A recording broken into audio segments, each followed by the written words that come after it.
Hello YouTube. It is 4:01 p.m. Friday, February 18th, 2022, and I got a lot on my plate today. Questionable how much of it I'll actually get done, but yeah, I've actually been doing quite a bit since I've been up. I forget what time I woke up. I did sleep in pretty good, which I desperately needed. I was so tired yesterday. Oh, check this out.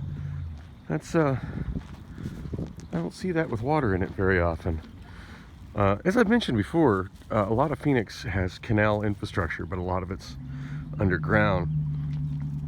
And that's part of the old SRP canal infrastructure that's kind of hidden in a corner of my alley.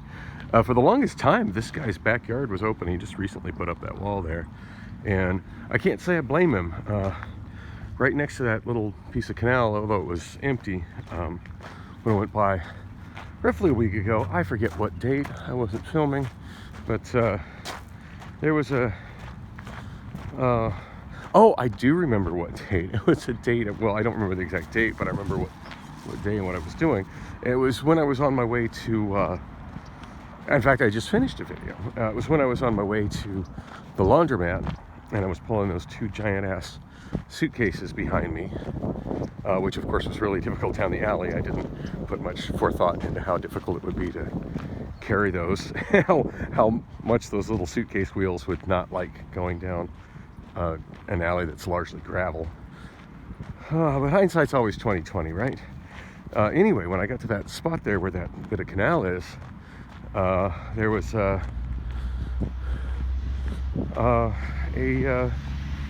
fentanyl junkie, most likely a homeless fentanyl junkie. And I guess the reason I draw the conclusion that it's probably homeless, here's another one of those little corners cut into an alley. This one's a little more decorative.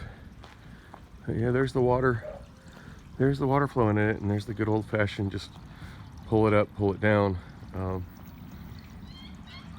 to shut off or, control the flow coming out of it. I suppose most people walk by that stuff, don't even notice it, but I find it absolutely fascinating. And all that's a throwback from when this area was citrus orchards. So kind of neat that it's still here in place and that it serves as a means to water yards for the residents that use it. I'm really happy that my complex actually is one that does. But enough about that. Back to the homeless fentanyl junkie. So, yeah, the reason I kind of draw the conclusion I don't know for a fact he's homeless. I'm just kind of assuming that. And the reason I'm assuming that is, if I was a fentanyl junkie, which I'm not, but if I was, I think I would choose to do my dope in the comfort of my home. Just saying. But anyway, a junkie was sitting right there by the bit of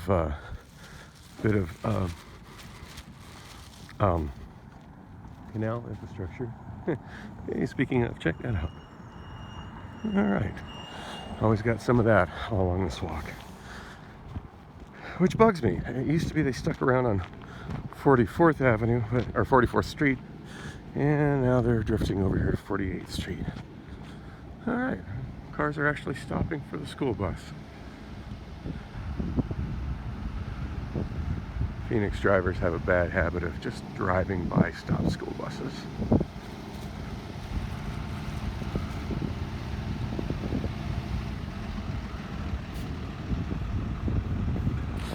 Anyway,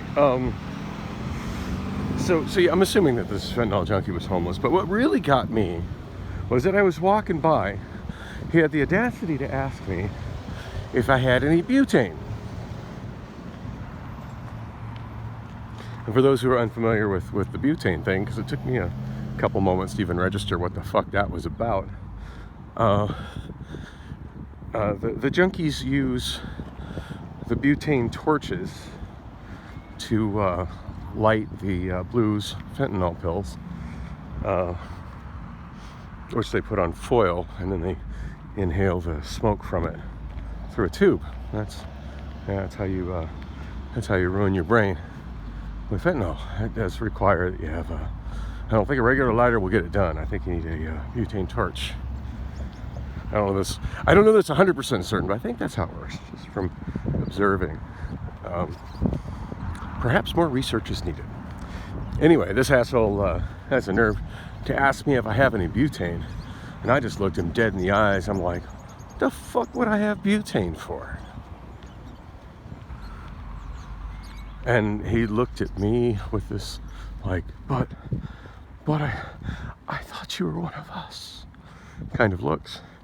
And then it occurred to me that I was walking down the alley, probably not the sharpest dressed person, walking down the alley, pulling 2 large suitcases behind me, and just how much that made me look like part of the fentanyl consuming homeless population. Oh yeah, it's not a good look, and I hope to be back in a vehicle soon. In fact, I'm really seriously thinking about, I'm getting enough money ahead, I'm thinking about just renting a Turo for a few days, which granted is just kind of throwing money to the wind, but just to get my self-esteem back and feel human for a couple more days, for a couple of days, just because that's how inhuman I feel without a vehicle, walking amongst all the junkies that assume because I'm walking I must have some butane to help fuel their habits. Although, for what it's worth, there does seem to be a certain community amongst those people, and I imagine if I did have a butane torch, he'd have probably gave me a couple hits of blues for free. So, God, maybe I should carry one. No, I think I'll pass. Anyway, so in case you hadn't figured it out yet, I'm walking southbound on the old Crosscut Canal Park Greenbelt multi-use path. Oh, look, there's a dog over there. I hope that dog is with somebody. Anyway, and as here you see I'm deviating from the path because this is the spot where Phoenix really needs to continue their pedestrian infrastructure and properly connect that path to the bike lanes and the sidewalk southbound on 48th Street, which start right ahead of me. So I'm headed to the post office right now.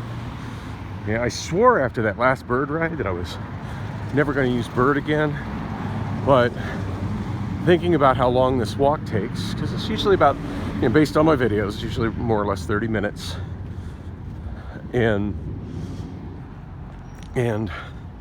when I did it on a bird, it was, I feel like it was 10 minutes more or less.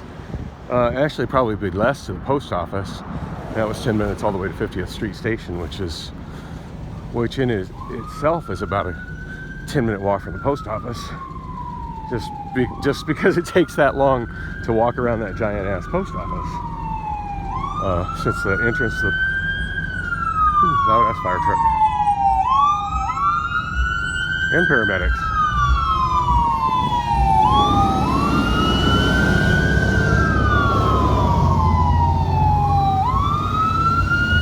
I wonder what the odds are that they're going to resuscitate an overdosed fentanyl junkie. Because at this point, I don't think I want my tax dollars going to that at all.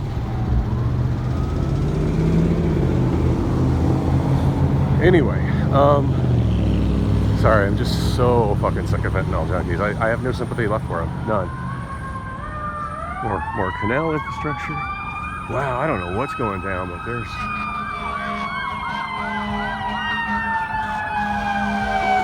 Yeah, get the fuck out the way, dude.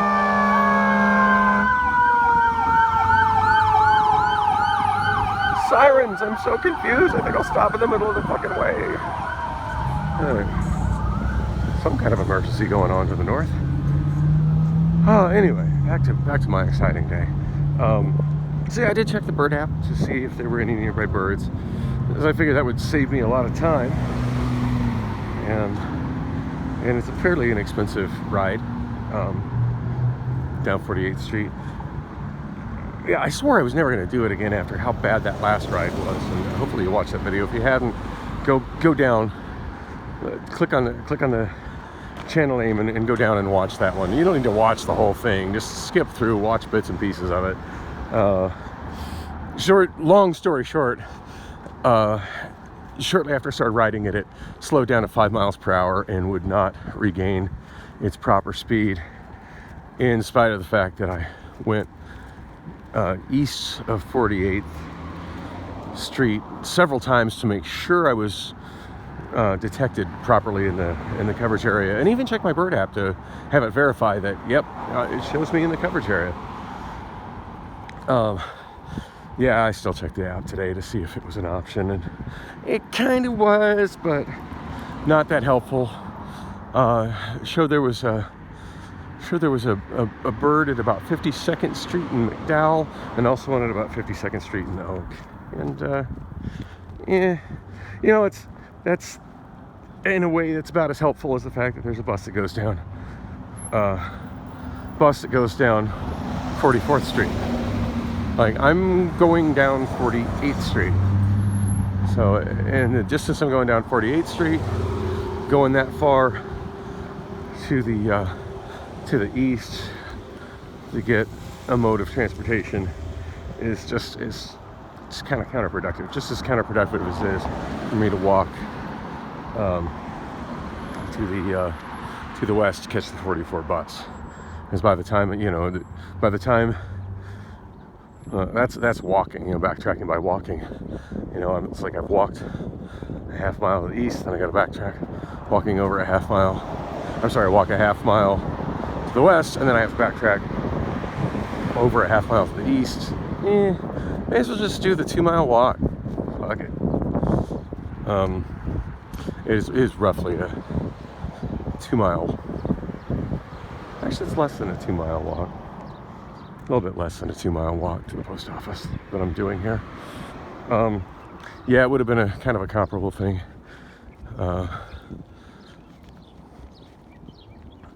Yeah, I would have ended up walking either a little over a mile to get the one off McDowell, or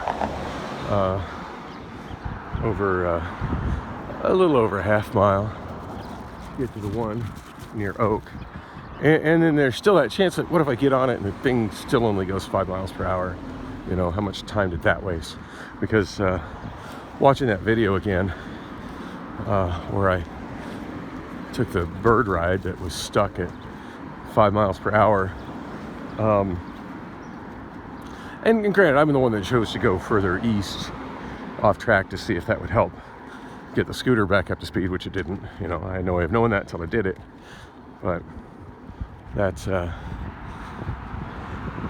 that took considerably longer than it would have taken had I just walked to 50th Street Station, which was an option. Or I could have just simply did my usual and walked over to 44th Street and taken the bus to 44th Street Station, which would have been the logical choice. But it's the first time I've ever, as I said in that video, it's the first time I've ever had that issue with a bird. So, but I tell you, it's got me really gun shy about using it again. And what has me even more frustrated, so because bird charges by time and not mileage, instead of that being about a $5 ride, it ended up being about a $15 ride. So not only was my time wasted, and did I have a very unpleasant, frustrating ride, but I got charged $15 for bullshit. Been meaning to mention what happened with customer service, and I think I got time to do that now. So I know I touched on it in the videos like when it happened, but I've just been on to other things since then.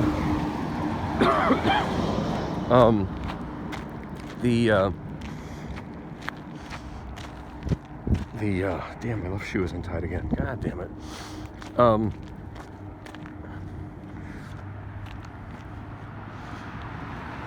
Sorry, I'm a little phlegmy today. Anyway,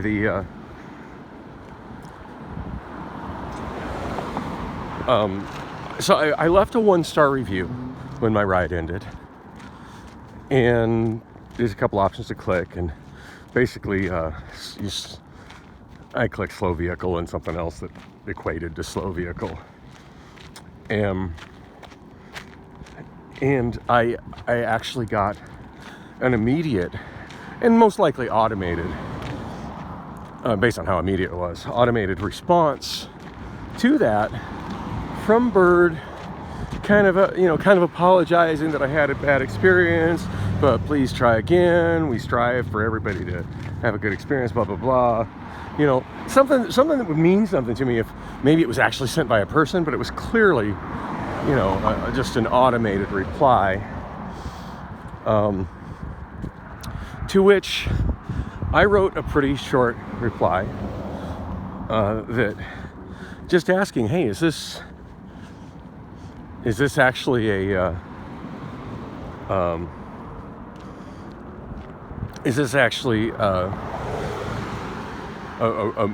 real response from customer service? Is there somebody here to help me? Just because I wanted to see what would happen. I wanted to see, because that was obviously an automated reply, automated email that I got. And I just wanted to see if I would get a reply from a person or get a reply from some automation, or if I would just get a reply saying, that this is not a valid email address that you can send stuff to. Because generally when you reply to an automated email, you'll just get an automated thing either saying it's not a good email address or saying that it's not an email that is read, what have you, some kind of other automated reply, just saying basically, yeah, you can't write to us here.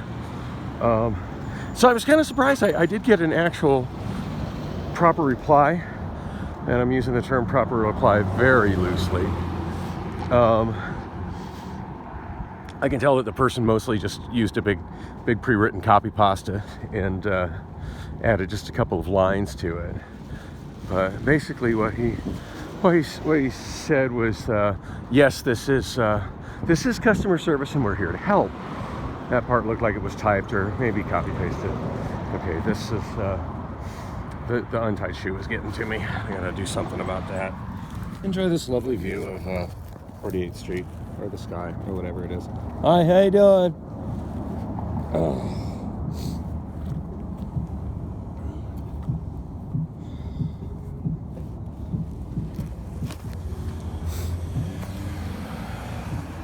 I don't recall ever having this much trouble keeping my shoes tied when I was driving. Anyway, obviously my shoe tying technique is still in need of some improvement. So I'm crossing Roosevelt. That's the direction that I went on Roosevelt when I was on my 5 mile per hour lift. 5 mile per hour Bird scooter ride. Yeah, I'm already well over halfway to the post office just walking, so yeah, probably the better use of my time just walking. Even though I know I'm so late, I'm not going to make it to Bullock's. I'm still headed to Bullock's. I left all my equipment there last night. Yeah, even though I'm not going to make it in Bullock's in time for tacos, I'm still kind of loosely headed that way. So anyway, I get a reply from customer service, just basically trying to, oh yeah, we're customer service and we're here to help. Okay, that's nice. Different name. There's a name, and the other automated one also had a name, so different name than the one on the automated one. And so I'm thinking, well, maybe at least this is a person, he's got a name, so I reply to that person with their name. And so anyway, it had the thing that said, we're customer service and we're here to help. And the only part that looked like it was actually typed by this person was, we apologize for the inconvenience. And then after that, which was different color text, different kind of, framework, obviously a point and click, not exactly an automated response, but just a point and click response by a person who most likely is located in India and is paid by how many quick, thoughtless replies they can send out just by pointing and clicking pre-written replies. That's how Zendesk works. And yes, pretty sure Bird's customer service is handled by Zendesk as opposed to actually being handled by Bird, or people that really genuinely care about customer service. And I'm not slighting the people that work for Zendesk. It's one of those sort of businesses that makes me relieved to live in the United States and not India. Anyway, moving on. The rest of it was this very lengthy explanation of how geofencing works, which I've talked about so many times on this vlog. I'm quite familiar with how geofencing works, thank you. But with how geofencing works, and that will cause a scooter to go slower, and to look, to look in the map before my ride, and be aware of red zones, and be aware of the coverage areas, the blue zone, blah, blah, blah, blah, blah. I mean, it was really lengthy. And I read the whole thing anyway, because that's how my OCD works. And I saw this guy to park in the spot that's supposed to be the sidewalk and leave it empty in the spot that's supposed to be a parking lane. Of course, this guy's doing it because he can't legally park in a parking lane because he has no license plates or bumper or anything.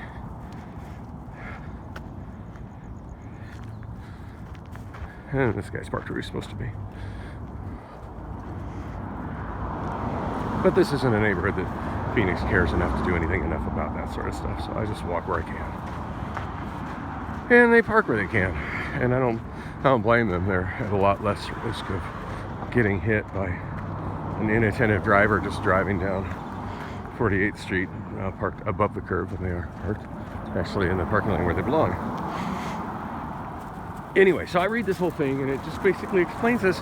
And the fact that it gave me this lengthy explanation tells me that that person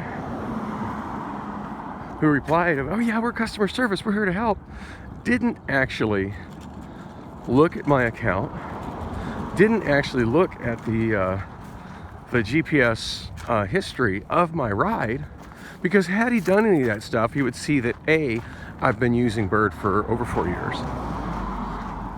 Most likely I'm familiar with, how the app works in terms of where you can and can't ride. Probably figured that out in 4 years.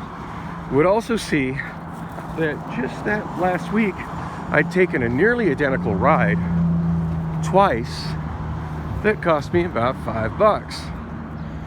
So obviously not only familiar with Bird, but I'm familiar with that particular route and riding Bird on it.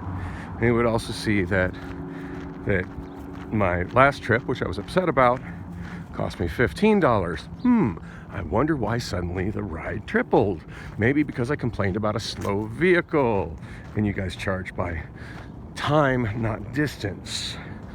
And maybe you could look at that route, which there's a GPS record of, and see that, wow, I am definitely within the coverage area where I should have been able to go full speed and not been speed limited, and not sent me the stupid fucking copy pasta that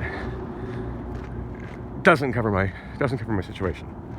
So I replied to that with a rather lengthy reply, because I'm riding on the light rail and I have time to do that sort of thing, explaining exactly where I rode and what I did and how long I've been a Bird customer, and basically all the stuff I just explained, and specifically, saying what I had done to try to get the scooter to go full speed. And then I also explained that at the very least I'd like to have my ride refunded. But beyond that, I would really appreciate it if somebody could look into what the problem is and let me know and fix it. And also, just FYI, I shot a video of the trip. If you'd like to see it, it will be posted on YouTube shortly. There has been no reply to that whatsoever. And I went to Amazon, so I generally speaking don't use my cell phone except when I'm on my breaks. Because I actually work when I'm not on my breaks, imagine that.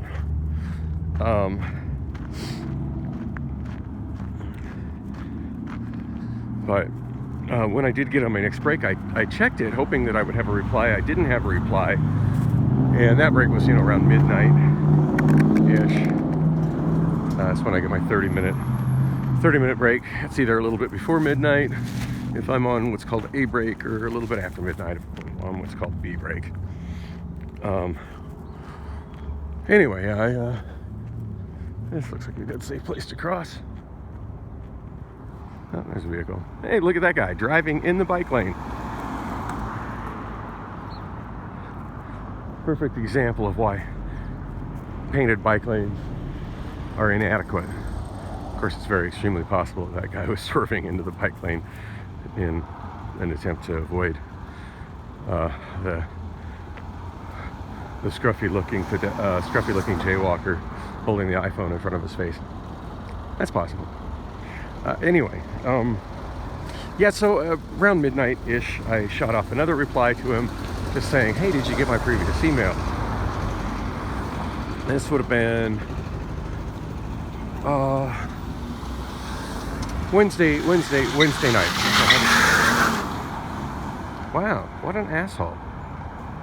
All that tire screeching just to tailgate that guy. On a street that, oh man, I can smell his burnt rubber. What an asshole. And I'm pretty sure that road's got a 35-mile-per-hour speed limit on it. How fucking rude and unnecessary.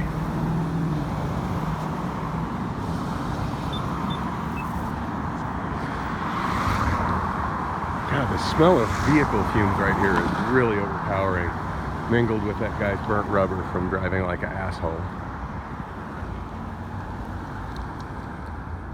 The more time I spend on fuck cars, the more I realize, and I just spend walking amongst them, the more I realize that in many ways,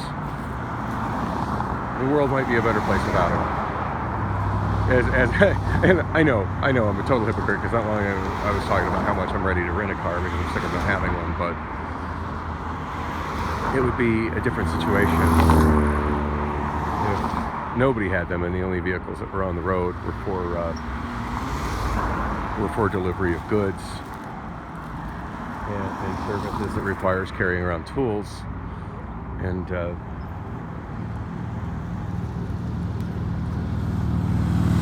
there's why I don't wear a helmet on a scooter. And it looks like it's clear. Yeah, it'd be a lot different if there was, decent, adequate public transit and everybody was walking, enjoying clean air instead of just me and mostly junkies walking, putting up with the smell created by all these automobiles. Oh, looks like Phoenix cleaned up this bus stop kind of nicely. This looks nice. It's good to know there is a crew that actually does that. It's just all the people that dirty them up work faster than that crew. Hey, look, a bus pass. Ended on February 16th. I don't think that's good anymore. What's today's date? I forgot. February 18th. Yep, that's it. That's a dead pass. I guess it was too much effort to throw that in the garbage. There's a garbage can right there at that bus stop.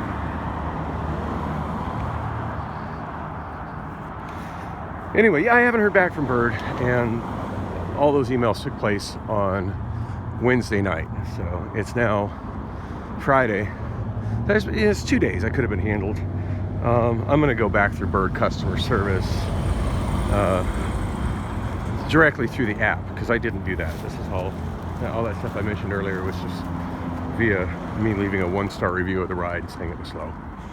So, but yeah, someone's been told at length, and my guess is that when he sent me that copy pasta with the long explanation of how geofencing works, which is not applicable in my case, it was just assumed, oh, well, you just weren't, you had a slow ride because you didn't pay attention. It's your fault. You didn't pay attention to what the boundaries are. Asshole, I did.